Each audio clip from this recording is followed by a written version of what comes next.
ស្ដីមិត្តភ័ក្តិក្នុង Facebook ទាំងអស់គ្នាជាទីមេត្រីឥឡូវនេះខ្ញុំសូមបង្ហាញពីរបៀបដាក់រូបនៅក្នុង setting អញ្ចឹងដើម្បីបានរូបដាក់នៅក្នុង setting ដូចខ្ញុំគឺយើងត្រូវមានកម្មវិធី iFile និង Cydia បន្ទាប់មកយើងបើក Cydia មកក្រោយមកទៀតយើងចុចលើ source ដែលមានឈ្មោះថា iOS for you នេះចុចចូលទៅកាន់ source ហ្នឹងមកបន្ទាប់មកទៀតយើងចុចលើពាក្យ theme មកយើងស្វែងរកពាក្យថា photo setting នេះតោះមកយើងដំឡើង photo setting latest updating ហ្នឹងទៅបន្ទាប់ពីយើងបានធ្វើការដំឡើងរួចគឺយើងត្រឡប់ទៅកាន់ home screen របស់យើងចុចបើក iFile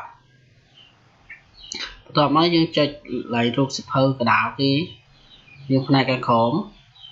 ចុចវាមកបន្ទាប់មកយកពាក្យ this ហើយយើងឃើញពាក្យ application នៅលើគេចុចលើវាមកតមកទៀតយើងស្វែងរកពាក្យថា preferences.app ចុចមកបន្តមកទៀតយើងស្វែងរកពាក្យថា photo setting នេះ photo setting set main file នេះអញ្ចឹងបានន័យថា photo setting ហ្នឹងគឺ file ទាំងឡាយហ្នឹងគឺខ្ញុំបានយកពី Mr. Setman មកអញ្ចឹងមកយើងចុចលើហ្នឹងមកបន្ទាប់មកក្នុងនេះវាមានប្រាប់សម្រាប់ iPhone 5 និង 5S សូមចុចនៅទីនេះដើម្បី copy file ទាំងហ្នឹងសម្រាប់ iPhone 6 និង 6 Plus គឺចុចនៅទីនេះបន្ទាប់ពីយើងចុចចឹងហើយយើង copy file ទាំងអស់ហ្នឹងហើយយើងចុចលើពាក្យ edit select file ទាំងអស់ហ្នឹងមកអញ្ចឹង iPhone 5 5S ក៏ធ្វើចឹងដែរ select ទាំងអស់មក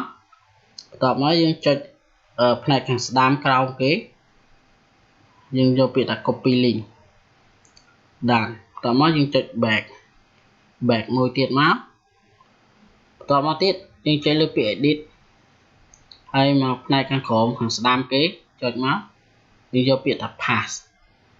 ចុចលើមកបន្ទាប់មកយើងយកពាក្យថា override all នៅលេខរៀងទី3បន្ទាប់មកចុចពាក្យ done ឥឡូវយើងចូលទៅ setting របស់យើងនឹងឃើញរូបនៅក្នុង setting ហ្នឹងផ្លាស់ប្ដូរអញ្ចឹងយើងនឹងបានរូបនៅក្នុង setting ហ្នឹងបន្ទាប់ពីយើងសម្រាប់អ្នកខ្លះដែលចង់ដាក់រូបខ្លួនឯងគឺស្រួលទេទី1គឺយើងត្រូវកាត់រូបជា5ចំណែកនេះយើងរាប់ប្រឡោះរូបនេះមកវា5ចំណែកស្មើគ្នាអញ្ចឹងយើងអាចប្រើកម្មវិធី Photoshop នៅក្នុងកុំព្យូទ័រយើងកាត់រូបនឹងជា5ចំណែកហើយចំពោះ iPhone សម្រាប់ដាក់ iPhone 5 និង 5S គឺយើងត្រូវដាក់ទំហំ640 គុណនឹង95 pixel ហើយសម្រាប់ iPhone 6 និង 6 Plus គឺយើងត្រូវដាក់ទំហំ1750 គុណនឹង220 pixel អញ្ចឹងយើងត្រូវកាត់រូបនឹងជា5ទំហំប៉ុនគ្នាបន្ទាប់ពីយើងកាត់រូបទាំង5ហ្នឹងហើយយើងត្រូវដាក់ឈ្មោះរូបទាំង5ហ្នឹងគឺដាក់ដូចនៅក្នុងនេះអញ្ចឹងដូចនៅក្នុង iFile នេះអញ្ចឹងនេះរូបខាងលើគឺយើងដាក់21 spx.png ហើយរូបខាងបន្ទាប់យើងកាត់ផ្នែកបន្ទាប់នេះរហូតដល់ផ្នែកទី5គឺយើងដាក់25 spx.png ហើយរូបនីមួយៗគឺយើងត្រូវ save វាជាប្រភេទ file png ហើយរូបណាកាត់លើគឺយើងដាក់21ណាកាត់បន្ទាប់22គឺយើងដាក់តាមលេខរៀងអញ្ចឹងបើយើងដាក់ខុសលេខរៀងអារូបដែលចេញមកក៏វាខុសលេខរៀងដែរអញ្ចឹងហើយម្យ៉ាងវិញទៀតចំពោះអ្នកដែលចង់លែងចង់មានរូបនៅក្នុង setting ហ្នឹងអញ្ចឹងស្រួលទេគឺយើងចុចបើក iFile យើងដដែលមក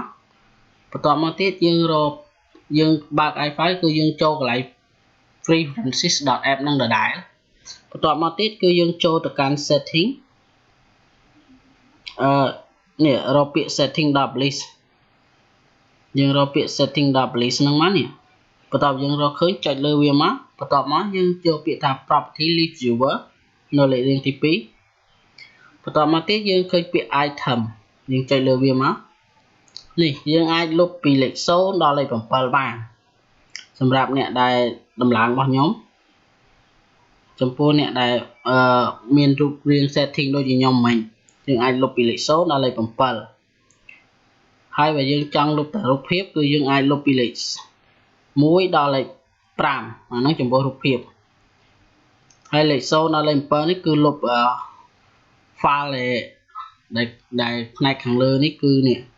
គឺយើងរាប់ពីប្រឡោះវាមកវាមាន1 2 3 4 5 6 7នៅហ្នឹង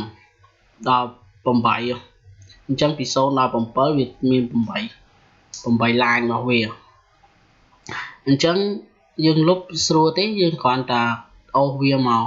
ឆ្វេងចេះមកវានឹងចេញពាក្យលុបឲ្យហើយអញ្ចឹងយើង delete ម្ដងមួយរហូតដល់លេខ7នេះមកយើងចុចលើពាក្យថា done ហើយយើង respring ទូរស័ព្ទយើងបន្ទាប់ពីយើង respring ហើយ setting របស់យើងនឹងត្រឡប់មកធម្មតាដូចដើមវិញអញ្ចឹងអរគុណចំពោះការតាមដានទស្សនាវីដេអូឃ្លីបរបស់ខ្ញុំអញ្ចឹងសង្ឃឹមថាមិត្តភក្តិទាំងអស់គ្នាក៏អាចធ្វើបានដូចខ្ញុំដែរអរគុណបាយបាយ